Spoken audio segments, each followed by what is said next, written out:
life, our airfoils are running, correct? I mean, our atmosphere is running. Sorry, our aeroplane is running. So when airplane goes in this direction, airfoil goes in this direction. Because of that, airfoil will experience that air is coming in this direction. In real life, air is not moving.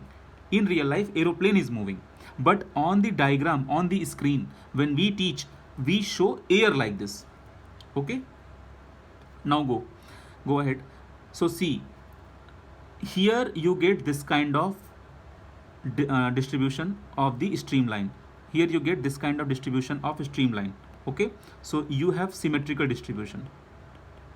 Symmetrical distribution for symmetrical airfoil.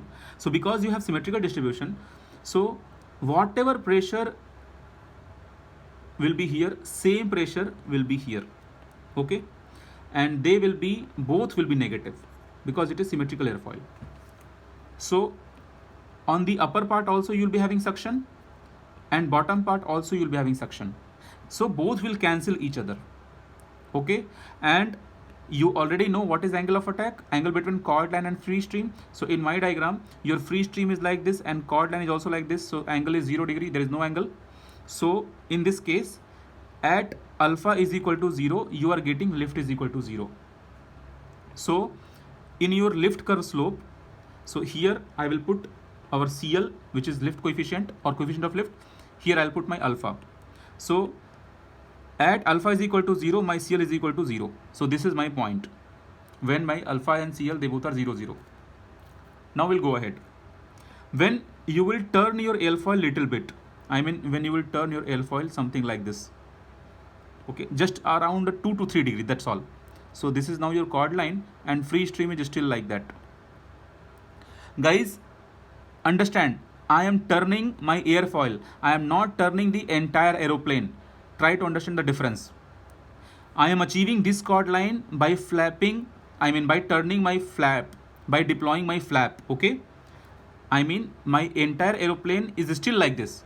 It is going like this. Okay, only the wing, I am cutting the flap and I am turning like this. So my chord line is like this, but still aeroplane is going like this. So because still aeroplane is going this in same direction, that's why your free stream is still the same direction. So you can see here alpha increased. So when your alpha will increase, then same symmetrical pressure distribution will not be there. Then this kind of pressure distribution will come. Okay, so you will be having unsymmetrical pressure distribution. Because of that, you will be having some amount of lift. So a particular new alpha, you will be having a new lift. So this is your CL value, this is your alpha value.